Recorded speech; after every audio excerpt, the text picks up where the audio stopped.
So today we're going to be replacing a four-wheel drive push button switch in a 1993 S10 Blazer. Got my new part right here.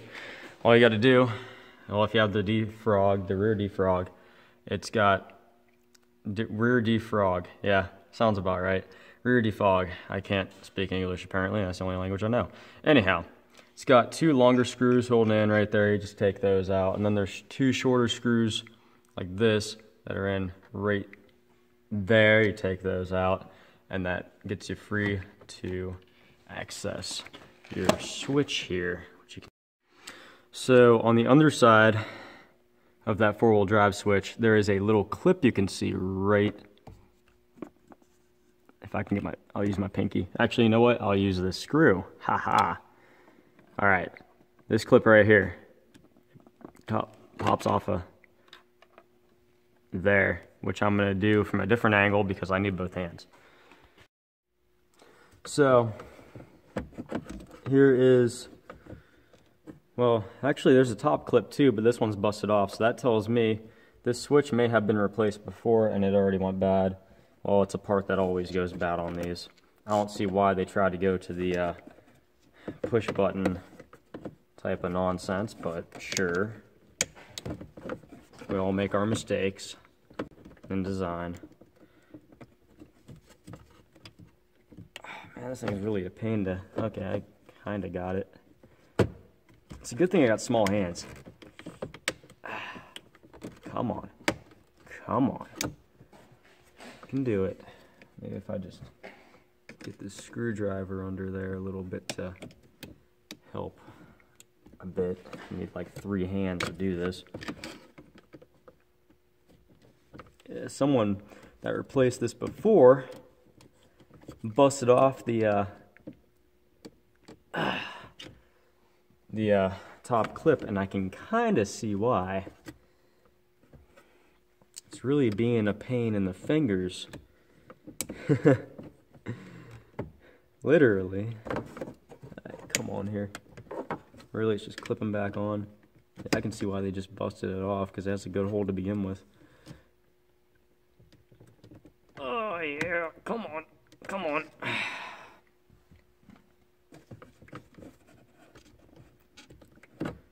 Sometimes these things are really, yep, of course it clips right back on. I can see why they busted it off. I don't blame them. Alright. There we go. Now. So now I should be able to, yep, there we go. And now I just got to get it out of this right here. Now, on this right here, there's two, I'm just going to call them pushy things because I'm lost for words. But what you do is you squeeze them like that.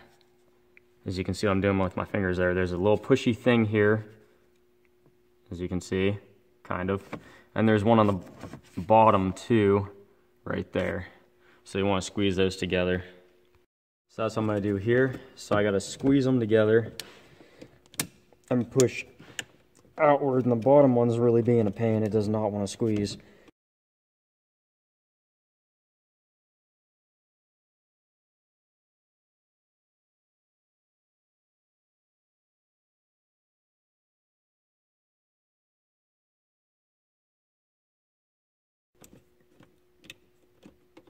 Damn it, now I got it back in. Maybe if I use the bottom first.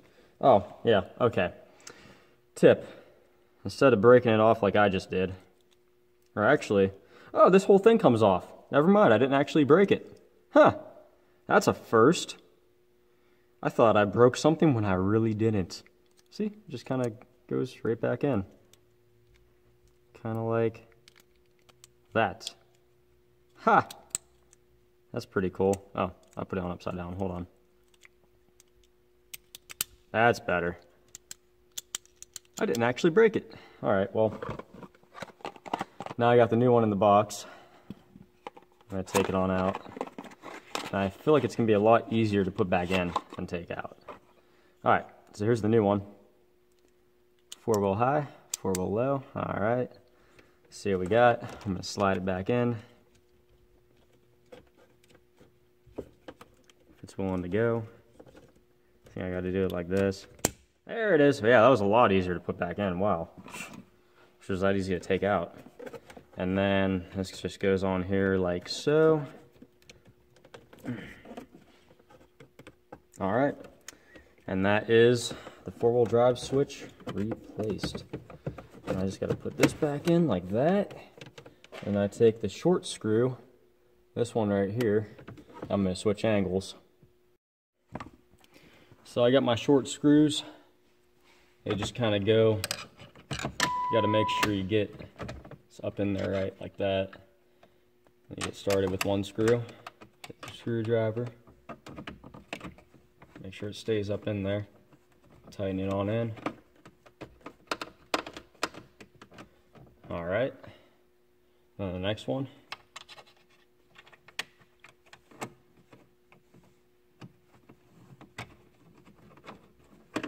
All right, then the rear defog, I can actually say it right this time,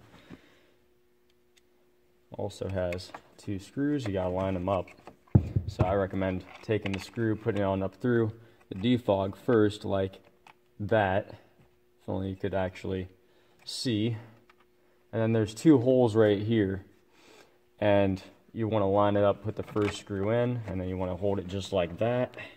Get your screwdriver that you dropped, and then just start tightening it on in. It should go in very easily if you were coordinated enough to keep the screwdriver bit inside the screw itself. And then tighten it like not fully, but just a little bit to where it's still loose.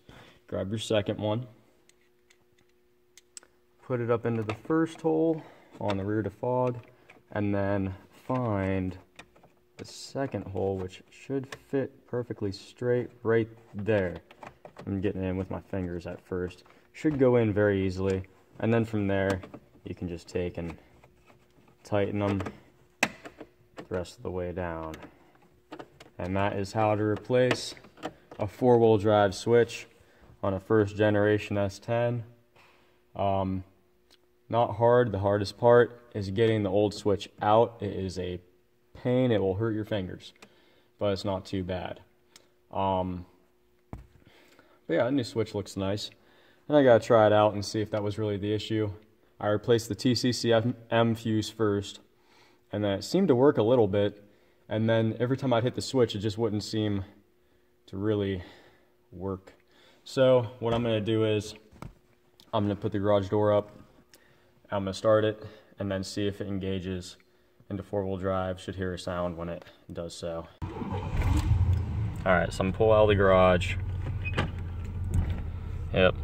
Yeah, this one's automatic. Unfortunately, both of mine are. I wish it was a 5-speed. I wish I had a third pedal and a H pattern. That'd be awesome. But that'd be my third one I buy. It's going to be a 5-speed. Alright, so we're on the driveway. It's wet out. So I guess it's a good time to test out the four-wheel drive. I have it in drive. I'm gonna hit the button. So that wasn't my issue. I still got nothing. I just wasted 60 bucks on the part. I think I'm just gonna say screw it with this truck on fixing the four-wheel drive. I'm in, and I'll explain why. I mean, these switches are known for going very frequently. It's a very common issue. Very, very, very common. I think what my issue is now, because I did the TCCM fuse, which sits down here. Actually, I'll get up closer on it. Gotta pull back the floor mat and the carpet a little bit. But the TCCM fuse is a 5 amp. It's right there. Make sure it's actually pushed in all the way. It is. It's a good fuse too. Hold on, let me pull it out. Yeah, see? Looks all right. If I can get it to focus. There we go. Yeah, looks all right. So I'm gonna put it back in where it goes here. TCCM. All right, it's back in.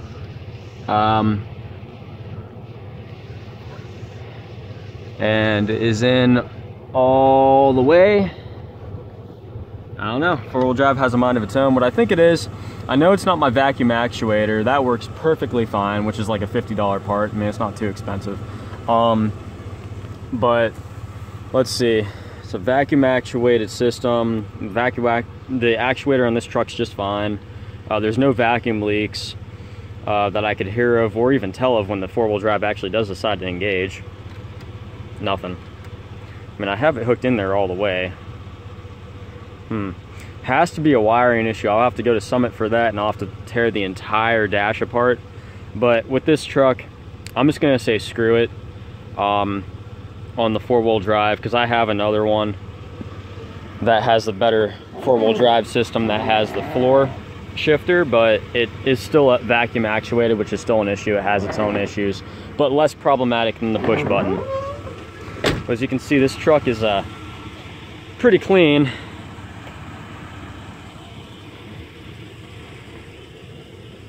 So, but I have my other Blazer. It's a 92. It's got a lot more rust, but I just got some new parts for it. I still don't have it here at the house. It's at a friend of a friend's garage because I came across an issue with it that I could not fix for myself. I did the front end suspension on it, which I will hopefully be able to upload a video on that here soon, of replacing the upper control arms and the shocks, as I needed those really bad on my other Blazer. And what happened was I got the work done and I went to go check my fluids, and I don't know where my coolant went. So I checked the oil and my coolant was down in with the oil. So I had it towed to a friend of a friend's garage a while back, but his garage gets real busy. He has a really good business. He's an amazing mechanic. He compression tested it, all the cylinders. He ran it. He even drove it around and put a few miles on it. No issues whatsoever. So we're gonna see how it goes when I get it back here. But he's also gonna take care of a few other things for me, because I basically said screw it. I'll just have him, I'll pay him to do a few things. So when I get it back, it'll have a new fuel pump. It'll have, that actually works. So the fuel pump was going on, it was getting bad. Let's see, it'll have a new fuel pump. The four-wheel drive will be working. It's got that one has a vacuum leak, and the selector for it down here is stuck in four-wheel drive. But it's in rear-wheel drive because it won't actuate because of a vacuum leak. And then the indicator light, which is down here in that truck, it indicates four-wheel low, but you can go 40, 45 just fine with it. I mean, when you're in four-wheel low, you really can't get out of second gear. So you're stuck on 20 and under pretty much, just creeping along. Or 15, something like that, I think is what you can get up to in four-wheel low. But so it'll have that, and then the temp gauge will be working because it has the same issue this one has. It's the green cable behind there that goes over to the computer over in here. It needed that, so it'll have that, and it'll have new exhaust on it because the muffler I have for it, it doesn't have a hanger, and I can't weld. At least I haven't learned how to weld yet, but I will. One of my friends is going to teach me after this semester of classes, in May. And in May, I'll also be putting on the, I'll be doing body work on the 92 Blazer. I'll be just replacing the fenders and replacing the door. So that's not really body work, but we will get to the rocker panels and quarter panels on it and clean it all up, make it real nice. And it's really about it. But very common issue with these trucks, especially when they have the push button four-wheel drive. Those are always known for going. So I'm just not going to put any more money into the four-wheel drive system on this truck. I'm just going to keep it nice, keep it clean, and I'll drive another one in the wintertime. Because I don't off-road my first gens. If I want to get an off-road Chevy, I would honestly buy a ZR2 second gen. Because they're kind of built for that to begin with, even stock. And I'm not as big a fan of the second gen as I am the first gen. So with the first gen, I like to take really good care of them. The second gen, I mean, that I can use in the wintertime and off-road and whatnot. But the third truck I buy, I really want a first gen with a H pattern and a clutch. It's missing a pedal in this one, and it's, yeah, both of mine are missing a pedal. I need something for my left foot to do, and I need something for my right hand to do. So third one I buy is going to be stick, and maybe a few years from now I might even convert my 92 Blazer into being a 5-speed with a T5. This one's gonna stay stock, it's gonna stay automatic. I'm just gonna keep it really nice. I only have like 104,000 on it. But yeah, back into the garage. And this video is mainly just about that, but yeah, some extra stuff too.